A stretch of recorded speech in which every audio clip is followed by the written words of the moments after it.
sobre todo con lo que es el resto de la península, y creemos que esto es una apuesta fundamental para lo que es el futuro, no solo del puerto, sino para el futuro de lo que es la logística en Vigo y su área. Bien, aquí tenía un pequeño planteamiento de lo que es la intermodalidad que va a suponer precisamente el ferrocarril en la zona sur, pero bueno, entiendo que todo esto también se colgará y nada más. Perdonad por enrollar.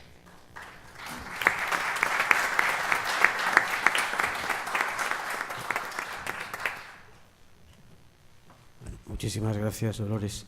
Decir quizá que bueno, intentamos que tras estas presentaciones individuales lo que tendremos después será un debate. Invito ahora a que se una a nosotros Débora Ramón de la Zona Franca de Vigo.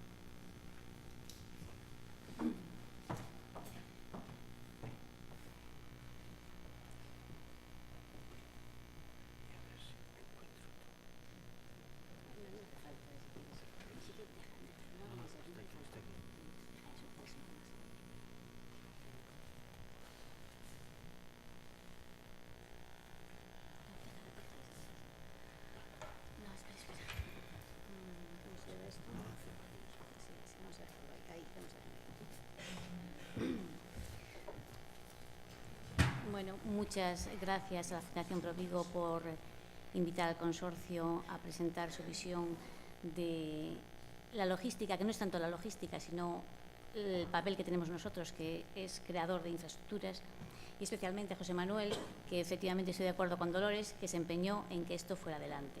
Entonces, yo lo que sí quería comentar es que el consorcio de la Zona Franca tiene, realmente no es un objetivo logístico en el sentido de que no es un operador logístico. La Zona Franca es un organismo que se creó en el 47 para crear infraestructuras en la ciudad. En 1947 se creó el Consorcio de la Zona Franca de Vigo para atraer empresas en régimen franco. Y desde aquel momento hemos estado colaborando con los organismos y con las empresas para crear infraestructuras. Incluso hemos trabajado también para crear infraestructuras empresariales e infraestructuras urbanas, aunque en esos momentos la ley ya no nos permite hacer actuaciones en la ciudad. Nosotros en el 47 nacimos, pero a partir del 57 conseguimos atraer una fuerza fundamental en Vigo, que fue Citroën. Traer en el 57 y se instaló a principios del 60 la fábrica supuso un cambio rotundo en todo lo que era la concepción de los sectores económicos en Vigo. Antes estaba centrado en la pesca, en la conserva y el naval. Y la incorporación de Citroën consiguió que se creara un sector que en estos momentos emplea a más de 30.000 personas. Entonces nosotros, en el momento para traer Citroën, construimos el primer polígono que construyó el Consorcio de la Zona Franca, que es el polígono de Balaídos de 1 millón de metros cuadrados. Este polígono fue creciendo desde los años 60, pero llegó un momento que necesitaba una conexión directa con el mar, una conexión más directa porque estaba colapsado el acceso, ya que los camiones tenían que acceder a través del centro de la ciudad. Entonces, aquí interviene ya el consorcio como estábamos hablando antes, como facilitador de infraestructuras para las empresas y trabajando con otros organismos consiguió, con el puerto concretamente, hacer la ampliación del área portuaria de Bouzas. La inversión fundamental del área portuaria de Bouzas la hizo el consorcio de la Zona Franca para precisamente facilitar el acceso de Citroën al muelle Ro-Ro que está en el muelle de Bouzas. Desde ese momento nosotros conseguimos crear, una dinámica más rápida entre el centro de producción de PSA y Bouzas. A partir de este momento conseguimos también conectar con empresas que estaban. La situación en Vigo era complicada en los años 90. No había suelo industrial disponible para las empresas. Entonces el consorcio se planteó que una de sus obligaciones era buscar un espacio lo suficientemente grande y dotado y conectado con las autovías para que las empresas pudieran tener unas instalaciones con servicios y con buen acceso a los medios de comunicación. Entonces conseguimos comprar 1 millón de metros cuadrados en Agranxa, en Porriño, y fue el primer polígono con acceso directo a las autovías y con servicios de oficinas, servicios de restaurantes, cafeterías, zonas verdes y zonas deportivas. En aquellos momentos era el momento de aumento de la actividad económica y fue poner en el mercado al polígono de Porriño y se vendió con una rapidez, o sea, muy grande. Igual que nos pasó unos años después cuando pusimos en funcionamiento el Parque Tecnológico de Valladares. El Parque Tecnológico de Valladares iba dirigido a otro tipo de empresas. En el momento, en el año 2000, estábamos viendo que era necesario favorecer el I+D, tanto proveniente de la universidad como desarrollar el I+D dentro de las empresas. Y pensamos que lo ideal sería también construir un parque que acogiera a este tipo de actividades. Otro problema que tenía la economía de la zona de Vigo era la falta de áreas logísticas. Entonces, el espacio que teníamos dedicado para el parque tecnológico lo dividimos en 600.000 metros para zona de I+D e industrial y 209.000 para áreas especializadas, para naves especializadas en operativas logísticas. Además, ahí construimos un parque de camiones. Estas actuaciones son el tipo de actuaciones que el Consorcio de la Zona Franca puede facilitar a las empresas para que ellas mismas desarrollen sus operaciones logísticas. Nosotros solamente podemos ser facilitadores de estas actividades y siempre hemos operado y hemos estado en contacto con las necesidades de las empresas. En concreto, en este momento estamos en una actuación muy importante en el propio polígono de Balaídos. El polígono de Balaídos era un polígono muy antiguo que necesitaba inversiones muy fuertes en modernización y conjuntamente con PSA estamos trabajando en proyectos de crear mejores viales, modernización de naves, mejora de accesos, incluso mejora de centros de electricidad. La electricidad en ese momento tenía algunas deficiencias y estamos haciendo centros de transformación especiales para el polígono. Entonces, lo que fundamentalmente está haciendo el consorcio o hizo hasta el momento fue la creación de suelo industrial especializado para las distintas empresas. ¿Qué ocurre ahora? Ahora estamos comercializando un nuevo parque que nos encontramos que la crisis ha hecho que se ralentice la adquisición de terreno por parte de las empresas. Entonces, hemos desviado nuestro interés, digamos, a acciones de internacionalización, de fomento del emprendimiento y de innovación, porque creemos que es la actividad que puede ayudar a las empresas a ir generando más actividad. Nosotros, de todas formas, como consorcio, siempre estamos disponibles y estamos dispuestos a colaborar con las empresas y con los organismos para llegar a soluciones de los problemas que puedan tener en el entorno, fundamentalmente desde el punto de la creación de infraestructuras. Yo prefiero que hablen ustedes, que son expertos en logística, del tema y podemos después comentar cualquier problema o cualquier duda que tengan. Gracias.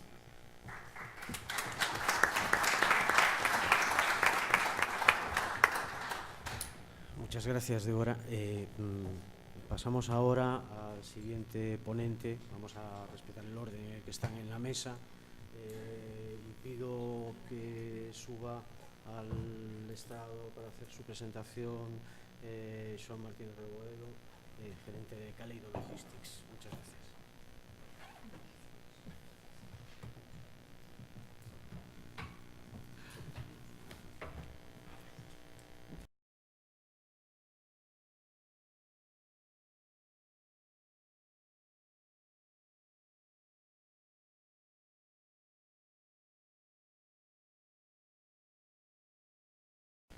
Hola, muy buenos días a todos. Mi nombre es Juan Martínez, director general de la antigua Vasco Gallega, actualmente Cálido Logistics. Para los que no nos conozcáis, nosotros somos un grupo de origen vigués, de capital vigués y con el centro de decisión actualmente en Vigo, que nos dedicamos a la logística integral de mercancías. Empezamos siendo una consignataria de buques, a día de hoy gestionamos almacenes avanzados para automoción, fletamos y explotamos buques, tenemos terminales de carga en Vigo, en otras localizaciones de España y en otros países del mundo, y tenemos presencia directa con oficinas propias en España y Portugal, en Brasil, Angola, Sudáfrica, China y la India. Desde este punto de vista, desde el punto de vista privado, de mercado y de alcance global, nuestra intención en estos minutos es daros nuestro punto de vista y responder a las preguntas que, bien planteadas, exponía al principio José Manuel, en cuanto al futuro de Vigo y su logística. En ese sentido, mi presentación la dividí en el presente y futuro, haciendo un repaso muy rápido, que también introdujo José Manuel estupendamente, en cuanto a nivel mundial, europeo, español y regional, en qué ámbito nos movemos como puerto, como ciudad, como ámbito de alcance. A nivel mundial, este es el mapa que estamos acostumbrados a ver. Lo cierto es que es el erróneo. Hoy en día la mayor parte de la población a nivel mundial ve el mundo de esta manera. Hace poco estuve en China, y ahí todos los escritorios tienen este tipo de mapa cubriendo la mesa, como tenemos nosotros el anterior. Así es como se ve todo, teniendo Asia como centro, el estrecho de Malaca, si queremos verlo así, hacia un lado China, hacia un lado India, moviendo la mayor parte del tráfico mundial. Por supuesto, tráfico marítimo mundial, por el peso que tiene respecto al terrestre y al aéreo. Es más, son estos puntos que señalamos en el mapa, como el Canal de Suez, como el Estrecho de Malaca, como el Canal de Panamá, como el Estrecho de Gibraltar y fundamentalmente Canal de la Mancha y el Golfo de Bohai, en donde se concentra la mayor parte del movimiento de mercancías a nivel mundial. Canal de Panamá, hay mucho mito respecto a muchos conceptos que se están repitiendo esta última década en España o en particularmente en Vigo. Por el Canal de Panamá pasa menos del 5% del tráfico marítimo mundial. El que se amplíe el Canal de Panamá es cierto que va a cambiar ciertos tráficos, es cierto que va a cambiar la naturaleza de ciertos puertos, pero no va a ser un shock mundial y a España le va a afectar de una manera bastante señalada, no en gran medida. Este es otro mapa que redunda en el que José Manuel presentó sobre flujos de tráfico marítimo a nivel mundial. Y aquí señalar que Vigo tiene un problema, es decir, no somos, como manidamente se viene diciendo, puerta del Atlántico, puerta de América, puerta de Europa.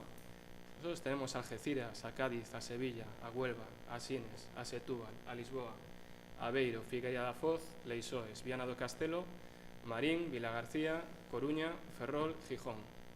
Incluso Bilbao pretende ser fachada atlántica, a pesar de la localización que tiene. Cada uno tiene sus cartas, cada uno tiene su juego y muchos o casi todos lo están haciendo muy bien.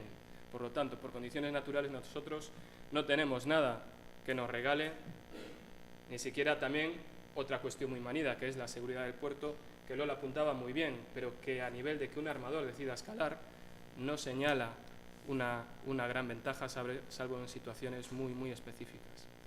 Si cambiamos la órbita marítima y nos vamos hacia la ferroviaria, este es el mapa de parte del mundo, es decir, Vigo aquí lamentablemente sí es en gran medida periferia. A nivel ferrocarril podemos hablar de la competitividad de Vigo, la supuesta competitividad de Vigo, si hablamos del margen oeste de la península ibérica. A nivel europeo estamos fuera de ese juego. Y a nivel aéreo esto es un mapa sesgado de la zona de Middle East, pero en todo caso, pues Vigo está lejos de ser, ¿no? Incluso España. España a nivel aéreo lo es puntualmente Vitoria para una serie de tráficos, lo es puntualmente Zaragoza por temas de Inditex y algo más, es Barajas, lo que significa el transporte aéreo ibérico y fundamentalmente el transporte aéreo español. Si bajamos un escalón y de esa perspectiva geográfica mundial vamos a la perspectiva geográfica europea, aquí tenemos los 25 puertos en Europa por tráfico total y evolución del 2010 al 2012. Vigo no aparece, al igual que Coruña Ferrol. Si el ámbito marítimo lo trasladamos a un ámbito más multimodal, vemos que aquí tampoco está. Sí está La Coruña, sí está Gijón, y aquí es donde entra en juego el concepto de puerto nodal, en donde sabéis que Vigo no ha sido elegido por la Unión Europea dentro de esas categorías. No afecta a corto plazo, desde luego afectará a medio y largo plazo. no solo a nivel de subvenciones y fondos y financiación, sino a nivel de apoyos de futuros proyectos que Bruselas está desarrollando. Si bajamos a un nuevo escalón de detalle, pasamos a España. Aquí podéis ver muy gráficamente cuál es el tamaño de Vigo. Yo aquí, por supuesto, coincido con lo que señalaba de alguna manera José Manuel y Lola. Hoy en día no podemos pretender jugar a la liga de las toneladas, a la liga del cúbico o a la liga de cuántos metros tiene mi puerto. Ahí Vigo nunca va a poder jugar, o si quiere jugar, desde luego nunca va a ganar, porque no tiene condiciones para ello. Las toneladas se hacen enchufando un tubo que cargue y descargue un barco con granel líquido, con granel sólido, fundamentalmente. No la carga general y el valor añadido, que es lo que sí tiene por condiciones naturales el puerto de Vigo. Lo importante es tener este diagnóstico claro y saber a qué quiere jugar Vigo como plataforma logística. A día de hoy tenemos muchas dudas en cuanto a que todos sepamos qué tipo de estrategia tenemos y qué tipo de estrategia queremos seguir. Este es otro tipo de gráfico, que ahonda en esa circunstancia. Tenemos hacia un lado Ferrol San Ciprián a Coruña, con estas magnitudes que veis aquí, y hacia el otro Marín Pontevedra Vilagarcía. En el medio estamos nosotros, pero es decir, lo mismo. Si ya pasamos de esta aproximación a la realidad, nos encontramos con unas infraestructuras que tiene Vigo y unos condicionantes que nos están haciendo perder competitividad. El puerto de Vigo en estos últimos 10 años ha perdido mucho tráfico y no contra el enemigo natural que los medios de comunicación nos hacían ver. No los ha perdido fundamentalmente por Leixoes, el puerto de Oporto, sino que los ha perdido fundamentalmente a favor de Marín y de Ferrol. Bobinas que llegan todos los días a PSA están siendo descargadas en Marín. Chapa y Palanquilla que llegan a suministradores de PSA están siendo descargadas por Marín. Aluminio que se consume en el sur de Galicia y en el norte de Portugal se está descargando por Vilagarcía. Y la terminal de contenedores de Coruña, pero sobre todo el nuevo proyecto de los portugueses en el puerto exterior de Ferrol, va a hacer sin duda un daño a Termavi, como ya lo está haciendo Termarín, la terminal de contenedores de Marín. Hay muchas circunstancias o explicaciones para esta pérdida de competitividad que es manifiesta, aunque no esté, repito, en los medios de prensa. Pero lo cierto es que la SAGEP, la antigua SED, lo que viene a ser la Sociedad Estatal de Estiva y Desestiva, y la antigua, más antigua aún, COYA, está siendo un hándicap terrible para el puerto de Vigo. Para que me entendáis, hablamos de los estibadores. Aún a día de hoy, no pasó como con los controladores aéreos, estamos todos atados a un sistema anacrónico. Es una empresa semipública, aunque no es conceptualmente exacto decirlo así, que tiene reguladas unas tarifas y unas condiciones laborables en donde las estibadoras privadas no podemos intervenir. De tal manera que a Marina, a Luis o al propio Lozano, yo no voy a poder como estibadora bajar hasta donde yo quiera el precio de la carga-descarga de su material para lograr afianzarlo en Vigo. Estoy atado de pies y manos. Esto es extremadamente grave si comparamos las tarifas de la SAGEP de Vigo con las de Marín y Vilagarcía. Dependiendo del tipo de mano, composición de mano, hora de trabajo al día y el tipo de puesto, Marín es entre un 30 y un 50 más barato que Vigo. Y Vilagarcía lo es un 43, un 54% más barato que Vigo.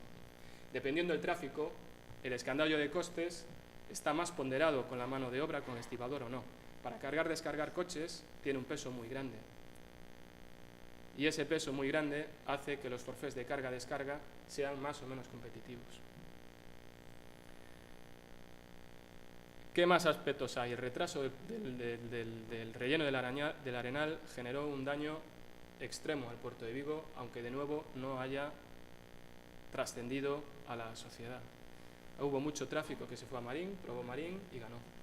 Ese tráfico no ha vuelto a Vigo. Hablo de la fruta, de la mencionada bobina, de la madera y de otros tráficos que siguen estando en ese puerto. Las autopistas del mar tienen también un retraso, así como la Plisán, que ha costado muchos costes de oportunidad, y la pérdida del puerto nodal, la inacción o no avance sobre la ventanilla única y otra serie de conceptos nos están lastrando también.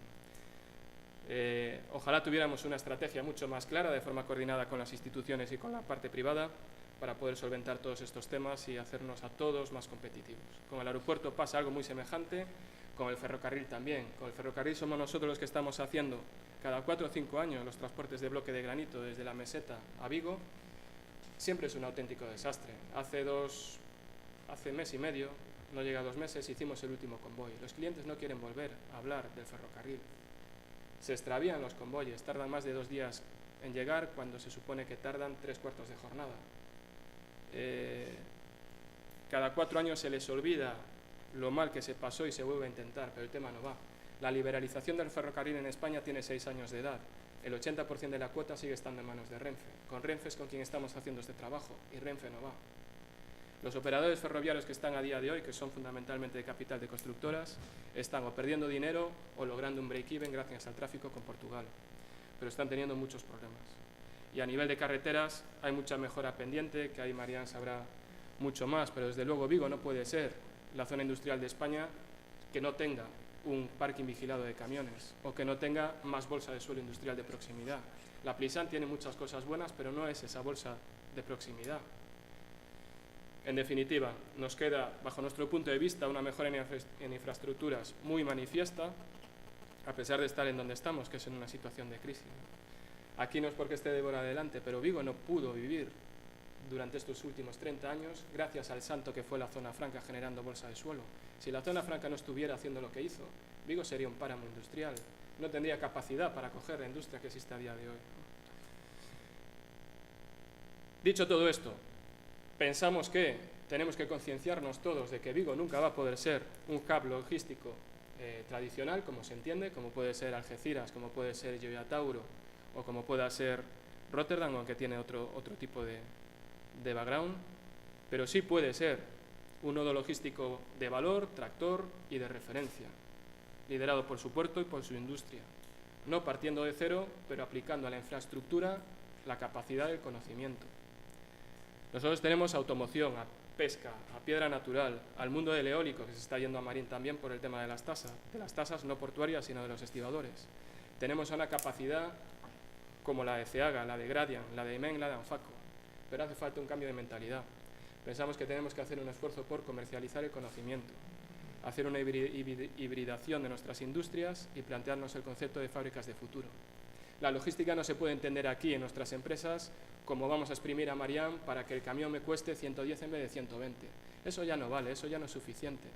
Hay que pensar en optimización de espacios, en optimización de flujos, en logística de cercanía, en influir en puertos externos que son fundamentales para nosotros. Hay que ir a Tánger, la zona franca va a ir a Tánger a verse con la zona franca de allá, a ver qué capacidad de influencia vamos a lograr tener. Gracias a esa capacidad de influencia quizá tengamos una mayor facilidad para instalar a nuestras empresas allá, que es algo muy positivo, que no es algo negativo. Es esta nueva logística en la que pensamos que debemos de trabajar juntos. ¿Basculada en qué? En especialización y eficiencia, en innovación y en internacionalización. No es que lo diga yo, ni Caleido, ni 3 amigos aquí, sino que lo dice tanto la Unión Europea, el Gobierno de España a través del Ministerio de Fomento y la propia Xunta de Galicia. Aquí tenéis el libro blanco del transporte de la Unión Europea y el programa de innovación Horizon 2020, el más grande en la historia a nivel mundial por fondos adjudicados. Aquí tenemos a Puertos del Estado, a ADIF, a AENA, al Plan Estratégico de Internacionalización de la Empresa Española del Gobierno y al reciente plan o la reciente Estrategia Logística de España aprobada en noviembre del pasado año por el Ministerio de Fomento. Cuando nos acercamos a Vigo, el Carajal empieza a ser mucho mayor. Aquí tenemos ya el RISGA y Alagain, la parte de innovación, Sestur Pontevedra, Isoatlántico, Diputación, CEG, CEP, Cluster, los ISGA, etc. Y si llegamos a Vigo, pues también la maraña de entidades es extraordinariamente grande.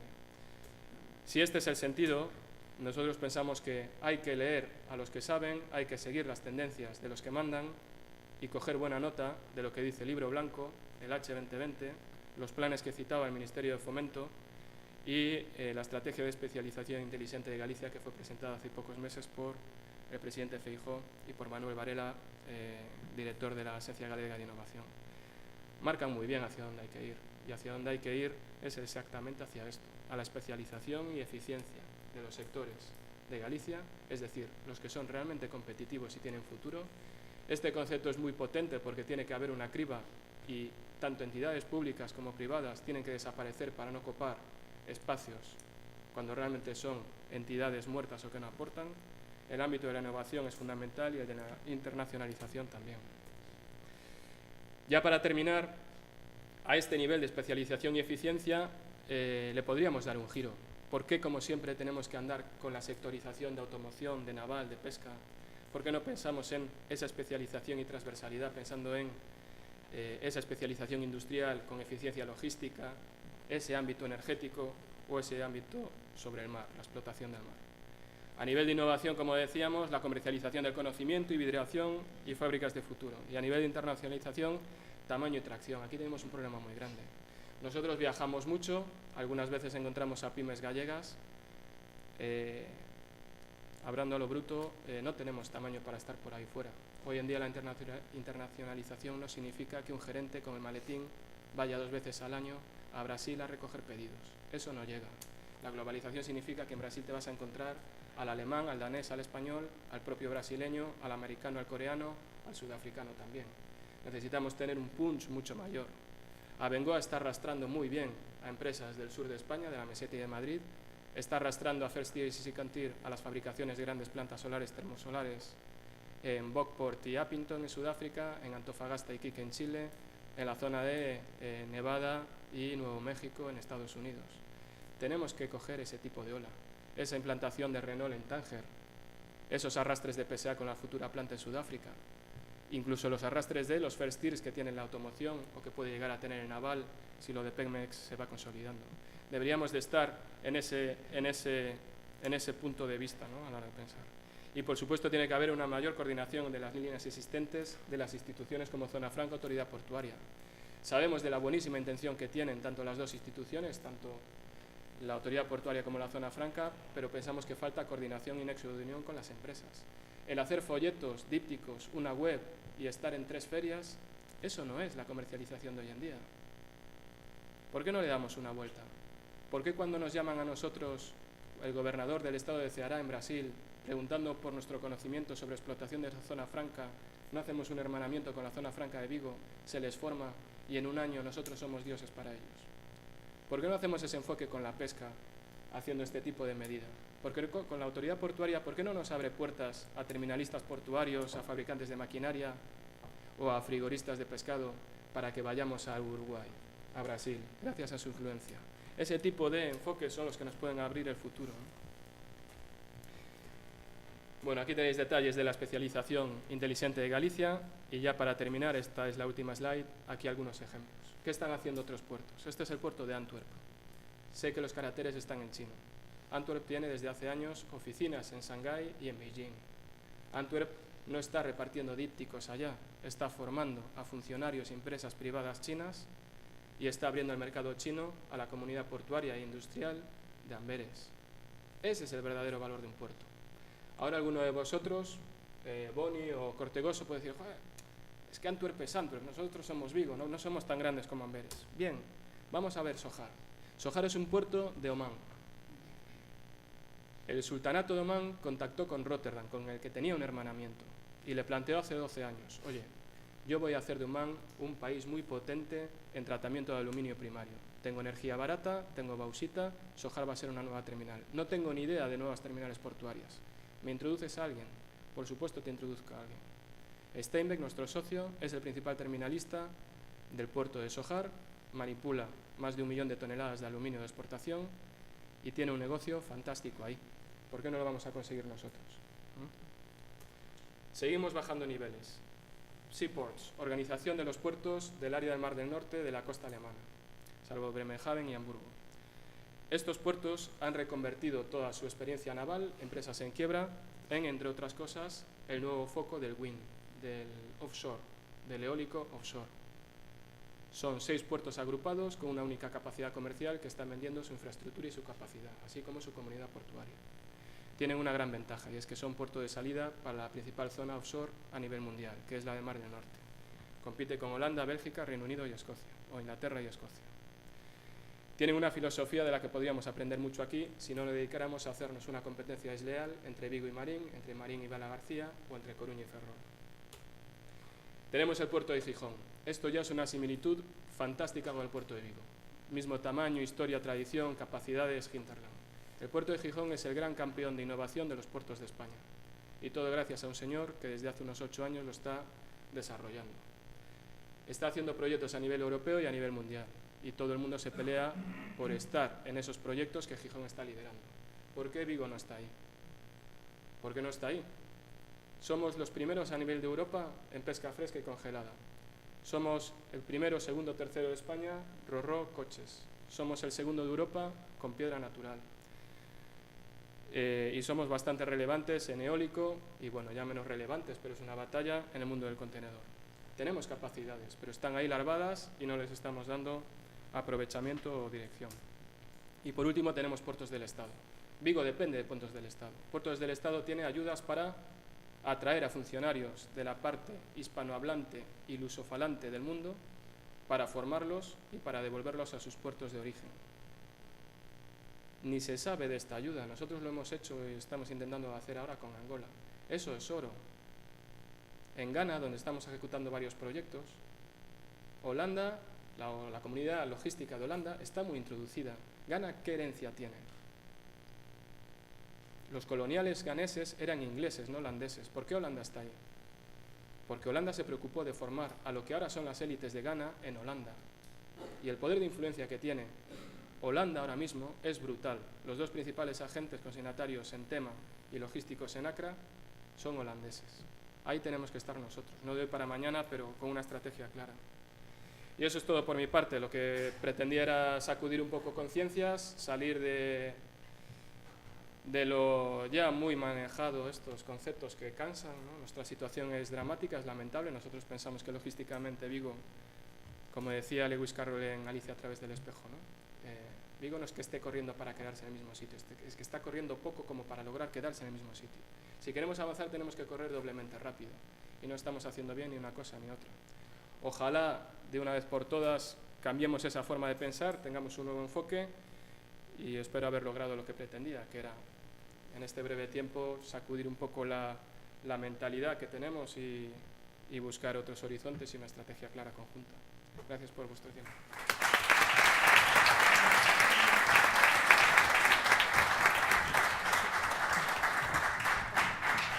Muchísimas gracias a Joan Martínez. Va a intervenir ahora Luis Lozano, del grupo PSA, del centro de Vigo de PSA.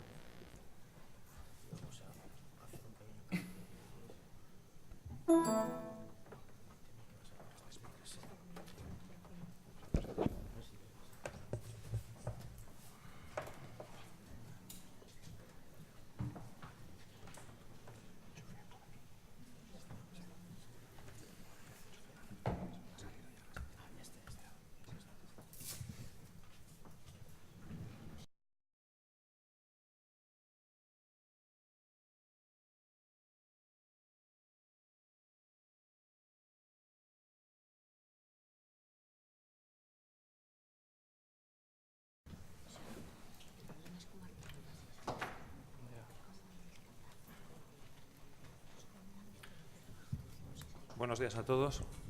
Mi nombre es Luis Lozano. Alberto no ha podido venir hoy. Se disculpa porque he tenido un contratiempo de agenda. He venido yo en su lugar. Voy a tratar de contar algo, a ver si lo consigo, que pueda complementar un poco todo lo que ya se ha dicho, porque es verdad que se ha hablado mucho y bien sobre muchos aspectos relacionados con la logística.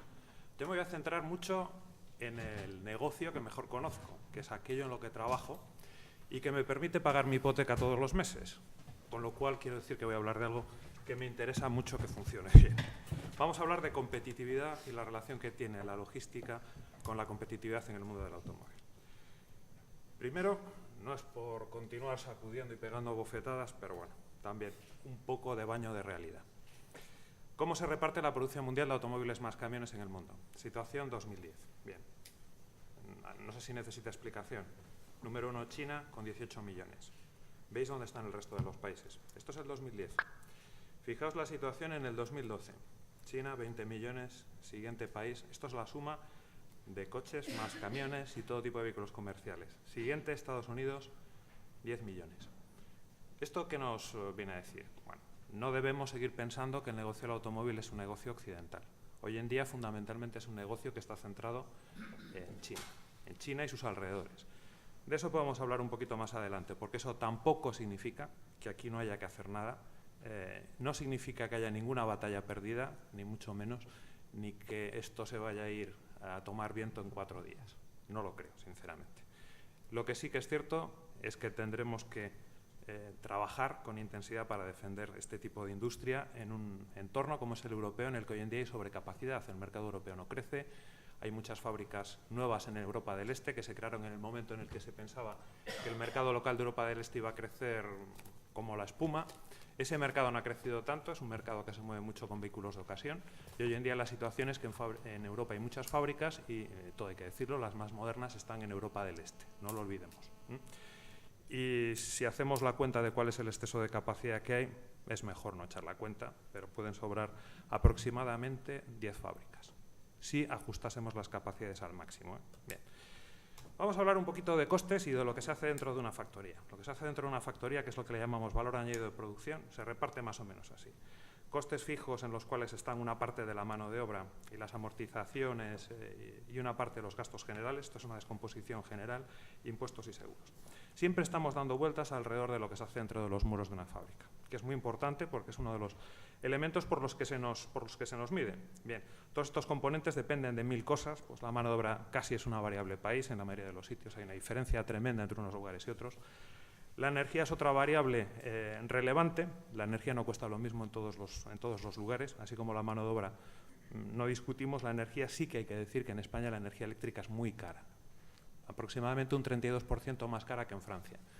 Nosotros consumimos más o menos un 40% menos de energía por vehículo fabricado que las plantas hermanas nuestras del norte de los Pirineos, para acabar gastando lo mismo en euros por vehículo fabricado. Tremendo, ¿eh? Si no hubiéramos trabajado para estar con un 40% por debajo de consumo, estaríamos con sobrecoste, en ese capítulo es evidente. Bien, este capítulo es importante y está muy trabajado, se le dedica mucho esfuerzo, hay muchas personas dedicadas a mirar intensamente cómo afinar cada uno de los capítulos de coste. Además hace falta financiación, porque es un negocio fuertemente capitalista. Si situamos eso dentro del contexto del coste global, pues tendríamos que añadirle el coste de los componentes, la logística y el aprovisionamiento, la de expedición. Y, si queréis, costes financieros, para traducir la necesidad financiera en un capítulo más, en un capítulo de costes, aunque esto no sea, digamos, una manera correcta desde el punto de vista académico de presentar las cosas. La pregunta es, ¿son relevantes los costes logísticos frente al total? ¿Debemos trabajar solo para minimizar la partida que os decía antes del valor añadido de producción, lo que hay intramuros de la fábrica? Bueno, vamos a ver si eso es así o no y si realmente debemos hablar de logística o de cadena de suministro, que son cosas que se parecen, pero no necesariamente son lo mismo. Lo cierto es que el producto ha evolucionado una burrada en pocos años. Yo empecé a trabajar en esto hace 26 años. En aquella época yo recuerdo que empezaban a aparecer las inyecciones electrónicas en los motores de gasolina y recuerdo que cuando yo empecé a trabajar empezaban a surgir los cambios automáticos controlados electrónicamente. Era raro que un coche llevase más de 2 o 3 calculadores electrónicos y aquello ya era la leche. Y pensábamos, bueno, esto va a haber que poner orden, porque imposible, si cada función trae un calculador nuevo, esto no va a funcionar, etcétera, etcétera. Hoy en día un coche lleva 30 calculadores, en algunos casos electrónicos, de proveedores distintos, todos conectados a un bus de campo interno en el vehículo y funcionan. Con lo cual yo estaba totalmente equivocado. Bien, lo cierto es que por necesidades de muchos tipos, entre otros reglamentación oficial y exigencias del mercado más allá de la reglamentación en algunas cosas. Temas como las normas anticontaminación en Europa, Euro 3, Euro 4, Euro 5, Euro 6, dentro de poco Euro 6.2, etcétera, etcétera. Bueno, con esto se han generalizado un montón de dispositivos, como los que veis ahí, y otros más que van a aparecer próximamente. Para que os hagáis una idea, el próximo salto en normativa de anticontaminación en Europa va a suponer más o menos un incremento de coste de fabricación del vehículo de unos 1.500, 1.600 euros por unidad. A veces uno se pregunta, ¿realmente al cliente, si le dijéramos eso, estaría dispuesto a pagarlo? Yo no soy capaz de responder, ni soy quien ni para dar una respuesta a la pregunta. Pero es un tema de reflexión, yo creo que importante. Temas de seguridad, equipamiento de seguridad, que no necesariamente es obligatorio, pero que se ha convertido en una exigencia del mercado y eso es bueno a día de hoy. ABS, antipatinamiento, control de la frenada, de urgencia, etcétera, etcétera. Proliferación de airbags, Euro NCAP, que no es una norma oficial, es un organismo que mide la seguridad frente al choque, la seguridad pasiva, pero que se ha convertido en una manera de calificar de algún modo la calidad de un vehículo desde el punto de vista de seguridad. Todo esto nos ha llevado a incorporar muchísimos más componentes y componentes, como vais a ver después, más costosos. Ya no os digo todo el tema de confort, acústico, climático, la conectividad del vehículo. Hace unos años Hablábamos de un equipo de navegación incorporado en el coche, de un teléfono móvil, después empezamos con lo de que el teléfono no iba incorporado, que había un Bluetooth, y hoy en día estamos hablando del vehículo conectado mediante 3, 4G a la nube y haciendo multitud de cosas. Conectado a la infraestructura, comunicación vehículo-vehículo para temas de seguridad, etcétera, etcétera. Hay también, como consecuencia de todo eso, pues de ese deseo de la clientela de tener un mayor grado de seguridad, un montón de dispositivos nuevos de ayuda a la conducción de todo tipo, detección de ángulo muerto, alerta de cambio de carril, radar de distancia, este aparatito que te permite fijar cuántos segundos quieres tener respecto al coche delante y te mantiene automáticamente la velocidad, visión periférica, cámaras por todas partes, sistema de aparcamiento automático con una dirección asistida eléctrica se puede hacer que efectivamente que el volante se mueva solo. A mí son cosas que, como soy muy tradicional para esto, todavía me choca eso de montarme y apretar el botón y ver que el volante se mueve solo y que el bicho entra en el sitio. Pero bueno, lo cierto es que todo esto se ha convertido en elementos normales en cualquier tipo de vehículo. Otra característica también, los coches han crecido más o menos un 12% en 10 años. Ahora se ha estabilizado el crecimiento de tamaño dentro del mismo segmento, entre otras cosas por el tema de las emisiones, el tema del CO2 está muy relacionado con la masa de un coche, entre otras cosas, aparte con la eficiencia del motor. Entonces, una manera de medir menos CO2 es hacer el coche más pequeño y por lo tanto más ligero.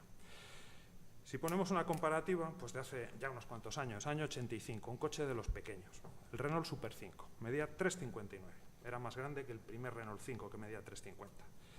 Saltamos unos cuantos años, el Clio 2, 2 generaciones saltamos en Renault. Para que veáis, no pongo cosas de PSA, que no me acuséis de que estoy haciendo publicidad encubierta todo el rato de la marca. 3,77. Fiat Grande Punto, año 2005, 4,03. Más o menos 4 metros era lo que medía un Renault 11 hace unos años, para que os hagáis una idea. Y es cierto que para nosotros la percepción es que son coches del mismo segmento. Bien, hoy en día, como os digo, este crecimiento se ha estancado un poco por la razón que antes he manifestado. Como consecuencia de todo eso, los coches cada vez tienen más componentes, cada vez son más voluminosos y cada vez son más costosos. Y eso cambia radicalmente el modelo de negocio, lo está cambiando de una manera muy fuerte. Sobre todo en un contexto en el que el mercado lo que quiere es más contenido a menor coste. ¿Vosotros creéis que seríamos capaces hoy en día de utilizar como argumento de ventas, por ejemplo, para vender determinado coche, el recalcular cuál sería el precio en euros actuales de un SEAT 1500, por ejemplo? Que es una barbaridad lo que costaría hoy en día. Eso no funciona. En un mercado como el actual, en Europa, el cliente está acostumbrado a un nivel de precio bajo y a un nivel de equipamiento muy alto, entre otras cosas porque probablemente ese exceso de capacidad nos está llevando a todos a ajustar los márgenes al mínimo. Bien, esa es la situación y eso produce pues, un incremento brutal de competencia, unos márgenes muy pequeños. Esto es un negocio muy maduro, esta industria lleva ya 100 años funcionando, con lo cual pues, es normal que eso sea así. Los procesos son relativamente parecidos entre los fabricantes y las características técnicas no creéis que son tan distintas entre unos fabricantes y otros. Bien, eso puede producir pues, muchos efectos a continuación. Contestación a lo anterior. ¿Son relevantes los costes logísticos? Pues mirad, como consecuencia de todo lo que estamos diciendo, el incremento del volumen y del número de componentes, cada vez es más cara la logística de aprovisionamiento y vais a ver después qué es lo que pasa con la logística de expedición también. Ya os digo de antemano que los costes logísticos en este negocio son muy relevantes. Son tan relevantes como el valor añadido interno que se hace dentro de los muros de la fábrica. Aunque pueda parecer una paradoja, eso es así. No quiero aburriros, pero hay otro aspecto que también es muy importante. ¿Qué parte del contenido del producto se hace dentro de la fábrica? Pues más o menos, si hacéis una comparación basándonos en los análisis de terceros, eso me evita tener que dar datos propios, siempre queda más aséptico. Mercer en el año 2015, preveía que para el año 2015 el contenido hecho en proveedores fuera el 77% del valor del vehículo. Fijaos eso lo que significa respecto a ese análisis en el que os habla de precio de componentes, logística, aprovisionamiento, valor añadido de fabricación, expedición, tal y cual. Con lo cual, la parte externa está creciendo. Os puedo decir que los datos reales más o menos coinciden con esta previsión que hacía Mercer hace no muchos años. Es relativamente frecuente pues, encontraros a veces en las revistas de logística del automóvil, encontraros pues, fotos de estas que te dicen, bueno, proveedores de tal coche. Vale.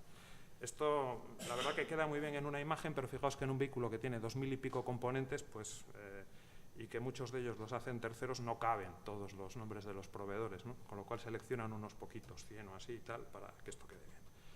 Bien, ¿qué es lo que pasa con todo esto? Bueno, el aprovisionamiento de componentes está aumentando en coste porque hay una tendencia que cada vez busquemos los componentes más lejos hasta ahora, buscando economías de coste a base de localizaciones en países que tienen una industria creciente y más competitiva. Eso está haciendo que crezcan los costes logísticos de aprovisionamiento. Bien, como consecuencia de que ya os decía antes que el producto cada vez lleva más piezas y más voluminosas, también transportamos más metros cúbicos por vehículo, con lo cual efectivamente este componente de coste sube. La parte del valor añadido interno, pues mirad, como estamos todo el día dándole vueltas y como en cada fábrica hay 200 tíos mirando lo que hay ahí, con la lupa todo el día recorriendo todas las esquinas, os digo que está bastante afeitado. No es que estemos en el hueso, porque siempre cuando quitas una capa y dices, uy, ya parece que estamos llegando al hueso. Y el año siguiente o a los 3 meses vuelves a quitar una capa y, coño, no ha salido el hueso todavía. Bueno, bien. Coste logístico de expedición. Bueno, cada vez, como consecuencia de esta situación particular del mercado europeo, las fábricas abastecemos a mercados más alejados, con lo cual estos costes también están subiendo cada vez más. Cada vez hay más destinos distintos. Bien, esto todo complica, si queréis, el tener mantener los costes logísticos de expedición son un coste creciente también. El tema, como consecuencia de todo eso, es que la logística cada vez pesa más y está llegando a una situación en la que, como ya os he dicho antes, estoy yendo un poquito rápido, la suma de costes logísticos cada vez es mayor y prácticamente es igual que lo que hacemos dentro de una fábrica. Eso es una realidad así de claro. Bien.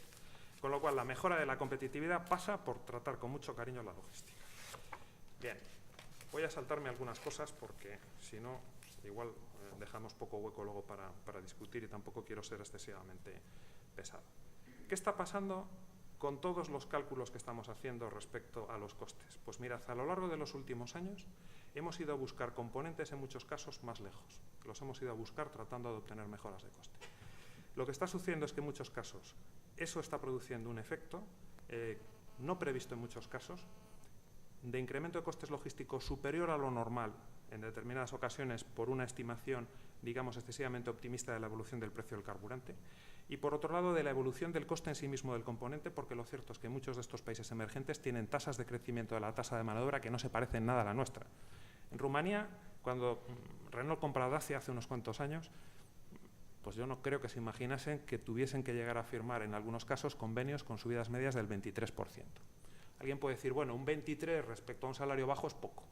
Sí, pero bueno, yo tengo mucha confianza en que esa tendencia al incremento de costes en los países, en los LCC, en los países de bajo coste considerados a día de hoy, esa necesidad natural, si queréis, de las personas a querer vivir mejor y querer vivir igual de bien, por lo menos, que los países occidentales, haga que esas diferencias cada vez sean menores. Hace poco pues tuve la ocasión de, esto es un poco el efecto que se está produciendo, que al final la logística es más cara y en muchos casos la mayor inflación de los países de bajo coste está produciendo un incremento, hasta llevarnos a una situación pues muy curiosa, y es que cuando sumamos todo, las cuentas no salen como estaba previsto. Y efectivamente esto es algo que está empezando a suceder y es una realidad.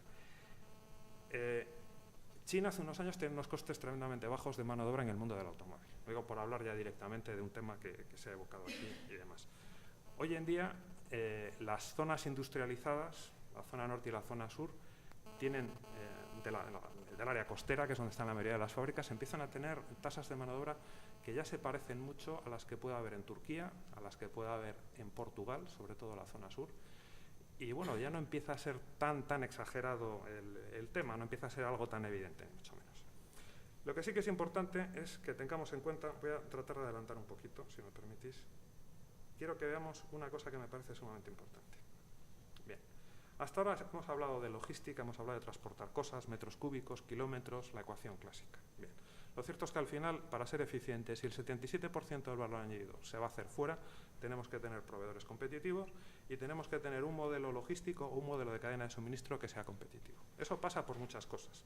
Entre otras cosas, por no contemplar que la realidad es como en el esquema que os pongo aquí. Un proveedor, camiones o lo que sea moviendo contenedores a una fábrica cliente, otros camiones moviendo vacíos a la fábrica proveedora y nosotros ensamblando, etcétera, etcétera. El modelo más bien hay que verlo de esta manera. En la fábrica cliente hay un proceso productivo. que tiene que estar optimizado, para lo cual hay que desarrollar una logística que esté orientada al punto de consumo. Lo que tenemos que conseguir no es minimizar el coste logístico, es minimizar el coste total. Esto pasa pues, por cambios en los sistemas de distribución en línea y cambios en los sistemas de containerización, etcétera, etcétera. Y luego hay otro factor muy importante también, y es la minimización de la necesidad de cash para hacer que esto funcione. Si estamos moviendo, como os digo más o menos, y me baso en esa predicción de Mercer Consulting, un 77% del valor desde los proveedores, lo que tenemos que hacer es procurar tener unos encursos muy cortos, muy cortos. Y probablemente eso cambie la manera como consideramos las cosas. Y en lugar de pensar en bajar el coste, por así decirlo, en aprovechar un poquito más el camión, sacar un 1% más al camión, empecemos a pensar en hacer una logística con mucha mayor frecuencia que nos permita ahorrar costes financieros, porque el capítulo de costes financieros en este negocio es brutal, brutal. Cuando se computa, digamos, toda la masa de capital que hay circulando en una cadena de suministro como esta del automóvil, es sorprendente hasta qué punto llega a ser tan relevante frente al resto de los capítulos de coste. Y en muchas ocasiones, digamos, aparece diluido en otras partidas de costes de una empresa. En definitiva, al final, ¿cuál es el modelo al que probablemente vamos a ir? Pues una logística en la cual, al tratar de integrar todo, vamos a buscar acelerar los flujos, tener aprovisionamientos cada vez con más frecuencia con los proveedores, para disminuir el curso sin incrementar el coste de transporte. La proximidad de proveedores cada vez va a ser más importante desde este punto de vista, lo cual, fijaos, en un momento en el que parecía hace unos años que toda la fabricación de componentes iba a ir lejísimos, que todo se iba a ir a, yo qué sé, a Rumanía, a Bulgaria, a Ucrania, a Túnez, a Marruecos, a China. Hoy en día, si echamos las cuentas completas y consideramos el impacto, como os digo, financiero en todo el negocio, las cosas pueden empezar a cambiar de una manera muy significativa, pero muy significativa. Bien, lo cierto es que esta es una de las cuestiones sobre las que no hay una solución única. Hay que ver el sistema como un sistema completo y, efectivamente, hay una necesidad de profundizar mucho en este tipo de aspectos, porque para hacer este tipo de cosas, pues vamos a cambiar un poco también seguramente la manera de funcionar. Probablemente cada vez vamos a traer más cosas en síncrono. Esto es pieza a pieza en función del consumo en la línea de montaje. Y tendremos que buscar sistemas que nos permitan hacer eso, abastecer pieza a pieza la línea de montaje desde distancias mayores, para conseguir justamente minimizar el valor del encurso que está en los camiones, porque al final todo lo que he metido dentro de los camiones que andan dando vueltas, al final son euros, que acaban pesando muchísimo, sobre todo en un momento en el que el coste de la financiación es muy elevado, especialmente para la industria del automóvil. La industria del automóvil en Europa tiene en general un rating muy malo y se financia a unas tasas muy elevadas, con lo cual este es un tema fundamental. Bien, ¿qué más cosas podemos decir? Bueno, aparte de la mayor atención a la concepción simultánea de producto-proceso y proceso logístico en el momento de atribuir los componentes, hay aspectos que probablemente son fundamentales y que tienen que ver con el entorno más cercano a nosotros, que tienen que ver con qué requisitos podemos pensar que son los que van a permitir el incremento de la competitividad. Infraestructuras. Bien, vamos al lío. Conectividad, intermodalidad. ¿Cuántos años llevamos hablando de esto? Oyendo hablar todos de esto. Bien. Os voy a daros mi visión personal, no digáis necesariamente que tiene que ser por la visión de PSA. Al final, la cuestión no es tanto tener muchas conexiones como tener conexiones eficientes. Y para que sean eficientes, necesitamos en muchos casos que haya mucha más frecuencia. Por lo que os estaba diciendo antes del el coste, el valor tan elevado de las mercancías que movemos desde nuestros proveedores a nosotros. O sea, no solamente se trata de tener conexiones y muchas conexiones, se trata de tener conexiones muy frecuentes para hacer flujos más rápidos. Esta es una de las claves. ¿Cuál va a requerir? Probablemente pues, medios más flexibles en general de los que habitualmente se utilizan para permitir variabilizar más los costes, sobre todo cuando se va a frecuencias más altas. Otro capítulo importante. Bueno, esta fábrica en la que yo trabajo está aquí por dos cosas fundamentales. Porque hay un puerto y porque hay una zona franca. Y eso es innegable. Si veis, yo en una ocasión trataba de explicar este tipo de cosas a gente de fuera y se me ocurrió, como siempre me pasaba lo mismo. Me vais a disculpar que esto está en francés porque se me ha ocurrido utilizarlo ahora, lo hice para otra cosa. Lo hice para explicar a gente de mi grupo dónde está la fábrica, ¿no? Entonces, bueno, son imágenes de Google Maps, ¿no? La fábrica está aquí y el puerto está aquí, fijaos. O sea, esto es una distancia cortísima que hace que prácticamente la fábrica y el puerto estén integrados. Esa es la realidad. Además, con una vía que los une, que permite unos movimientos rapidísimos y muy eficientes. Eso es un aspecto clave, sinceramente, para una industria como es la del automóvil en el futuro, Probablemente las fábricas que mejor resistan son las que están situadas al lado de un gran nudo ferroviario o al lado de un gran nudo marítimo. Nosotros estamos al lado de un puerto extraordinario que nos permite muchas conexiones. Ya se ha dicho que efectivamente es un puerto natural, que gracias al abrigo natural que generan las Islas Cíes permite una operatividad que yo creo que es destacable. Para nosotros lo es, porque nos permite hacer cosas que de otra manera no sería posible. Aquí veis un poquito más cerca la conexión, la proximidad que hay. Esto para nosotros son aspectos sumamente relevantes, hasta el punto de que lo contamos así y lo vendemos así dentro de nuestro grupo. La existencia de una zona franca, fundamental. Probablemente sin las dos cosas esta fábrica no estaría hoy aquí. Y lo cierto es que, bueno, que entre todos hemos conseguido no solamente que esté, sino que haga mucha producción y que trabajando todos y batiéndonos el cobre, pues sigamos, yo creo que razonablemente bien situados. Tenemos mucho trabajo que hacer, pero yo creo que tenemos que ser razonablemente optimistas en este sentido. Sin embargo, no podemos olvidar una cosa importante. Dentro de todo este modelo que os cuento, de los proveedores más cerca, la logística más acelerada y tal y cual, hay un factor que es relevante, que es el coste del suelo. Y es cierto que hay un gran trabajo que se ha hecho para generación de suelo, pero tampoco nos tenemos que engañar. El suelo aquí sigue siendo muy caro. No nos engañemos. Sobre todo, tenemos que ser conscientes de que a 30 kilómetros de aquí, hacia el sur, unido por una autovía, empieza a haber suelo muy barato. Y al final una empresa cuando viene aquí, y eso a nosotros nos ha pasado en muchas ocasiones, viaja, pega 4 vueltas, va a unos cuantos sitios y a veces te viene con la pregunta, como a mí unos señores hace unos años, de una empresa proveedora que se acabó instalando por aquí cerca, me dicen, pero Luis, ¿cómo es posible que cueste aquí tanto el suelo? Bueno, buscamos una solución al final y el proveedor se quedó aquí. Eso también es cierto, pero atención a este aspecto. Tenemos mucha superficie, tenemos superficie generada ahora mismo antes de que sea necesaria, que eso es importante, porque generar la superficie cuando viene un cliente no te permite nunca llegar a tiempo, cuando viene un cliente por ahí.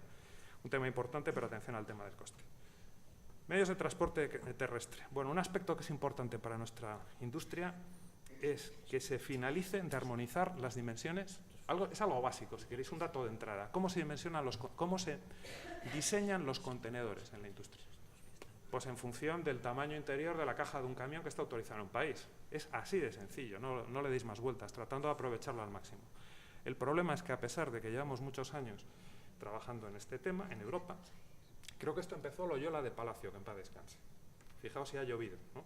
Y se hizo una primera normativa europea. Lo cierto es que no hay armonización, hay medidas diferentes en cada país, de alturas máximas autorizadas, hay cargas máximas distintas en cada país y longitudes máximas diferentes. Bien, no vamos a dar aquí las soluciones, pero es conveniente que haya una armonización, porque el hecho de que no sea así también supone una desventaja competitiva. Y os pongo un ejemplo simple. Si en dos países limítrofes las alturas máximas, cargas máximas y longitudes máximas son distintas, evidentemente una industria que está en un país será más competitiva que la del otro. Es tan simple como eso. Es un problema de competitividad diferencial, igual que lo del coste de la electricidad que os decía antes.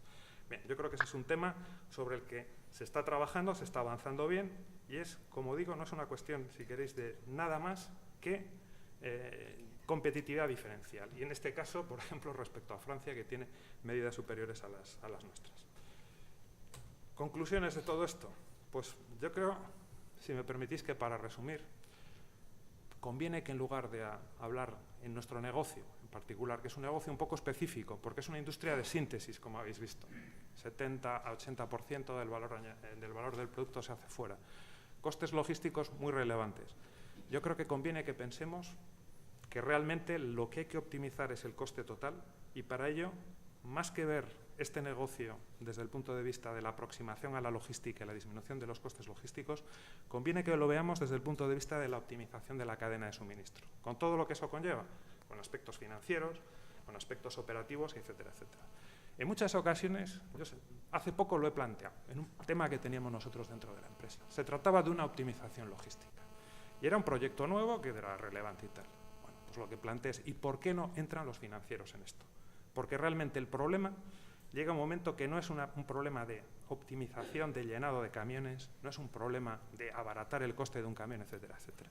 Es disminuir el coste total y disminuir también el impacto sobre la operación completa de la empresa, disminuyendo también el consumo de cash, disminuyendo la necesidad de fondo de maniobra del negocio. Y eso es verdad que muchas veces quien lo sabe bien es un financiero, no un logístico. Yo creo que cada vez vamos a tener que trabajar todos más juntos. La gente que compra componentes, la gente que se dedica a la logística y la gente que sabe de finanzas. Porque al final el negocio, la clave del negocio, en mi opinión, va a estar ahí. Pues muchas gracias. Espero no haberos aburrido demasiado.